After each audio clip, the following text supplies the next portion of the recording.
Okay, apparently it is Blue Monday. Yes, Blue Monday is very much upon us. There's no escaping it. Indeed, the reality is that Blue Monday is here, beginning of December, just before Christmas. Was that the last time that you were paid? Yes, today is apparently the most depressing day, but there may be some hope on the horizon. We're looking towards hope. Hope is what we search for. Monday, Monday, Monday, Monday, Monday, in the rich man's world. It's okay if you are the rich man. Monday, Monday, Monday, always Monday, in the rich man's world. But what are you spending your few quid on?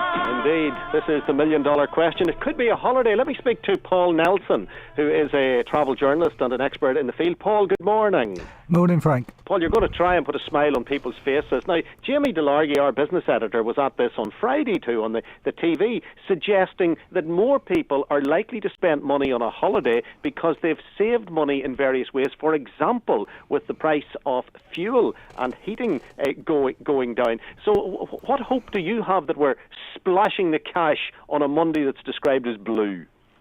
I think that's very true. You know, people today is, deemed to be probably the most depressing day of the year, as we're starting our third week back after Christmas, and the credit card bills are coming in, and people have got to do their self-service tax return, and now they all want something to look forward to. But you're right. I heard your conversation earlier about filling up the car, and it is a lot cheaper now, and that's also obviously going to go through into travel costs because it's cheaper for the fuel for the airlines to fly all around the world. So I think the travel industry will benefit, and I work for an organisation called World Travel Market, where the travel industry all comes together every year and they sign their deals which end up in the brochures and on the websites for us all to book today and throughout the year.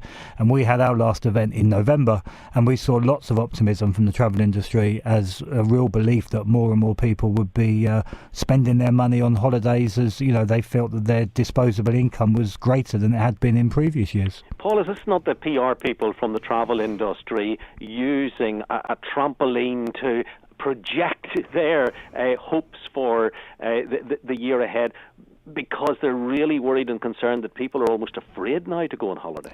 No, I don't think so at all. If you look at it from just the pure figures of the number of people that have gone on holiday, the last 3 years have seen more than 1 billion trips globally, all around the world, and that number's going up and up.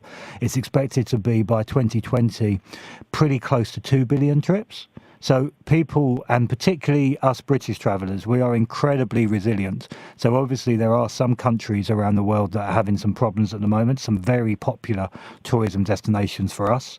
But what you'll see the tour operators have done, and those conversations that took place at World Travel Market and have continued to take place, have just seen the tour operators move their capacity. So the short-haul destinations such as Spain, France, Portugal will do particularly well this year. Whereas at the same time, there's a lot of capacity being added to long-haul destinations. I talked earlier about, it's now cheaper to fly. The tour operators have invested so much money in much more comfortable aircraft, so the 787 Dreamliner as an example. So we're seeing a lot more long-haul holidays on the market, and they're not actually that much more expensive than if you were to go for a short-haul destination. So destinations like Mexico, Cuba, Sri Lanka, Costa Rica are all expected to be very popular this summer. So no one's going to go to the likes of Turkey. No one's going to want to go to Egypt at the moment. There are other countries as well in that area where you'd be hesitant when it comes to considering your options. Is it not a worry then that we're all going to be shoehorned into the likes of the Algarve or the Costas? Well, there's obviously going to be an issue to a degree with capacity, but as I said, the tour operators are putting on so many new resorts and so many new routes that our choice and our options by no means have diminished. They're just different to what they have been traditionally in previous years. There is a concern, and I know obviously it's a much wider debate.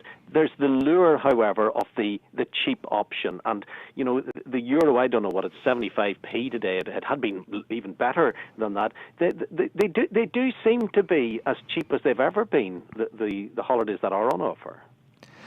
Yeah, I mean, there's certainly good value. And one thing that, as a trend that has happened since we had the global downturn and the recession, was that lots of holidays are now either all-inclusive or half-board, because it's a way that, we've all been used to kind of having to watch the pennies, and it's a way of us being able to manage our holiday budget a lot more. So if you book an all-inclusive holiday, then you know that you haven't got to spend a lot of money in resort. So, yeah, holidays are definitely probably, the best value they've been for a very long time. So on a grey day described as Blue Monday, when people haven't really got a penny in their pocket because the last time they were paid was the beginning of December, we should be thinking travel agents or online booking. We should be looking at the big yellow thing that's in some blue skies and aiming for it. Is that what will make us feel good today, Paul?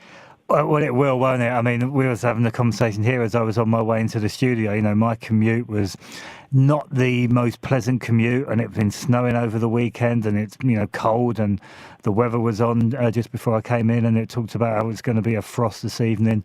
And we're all looking for sun, aren't we? That's what we all want, and we all need something to look forward to. So I think today's the day that the tour operators and the travel agents will see that kind of record interest. And January is always a busy time anyway. Who says we don't turn a negative into a positive? Paul, good speaking to you. Thank you. Thank you, Frank. Cheers. Say travel writer Paul Nelson. Jamie.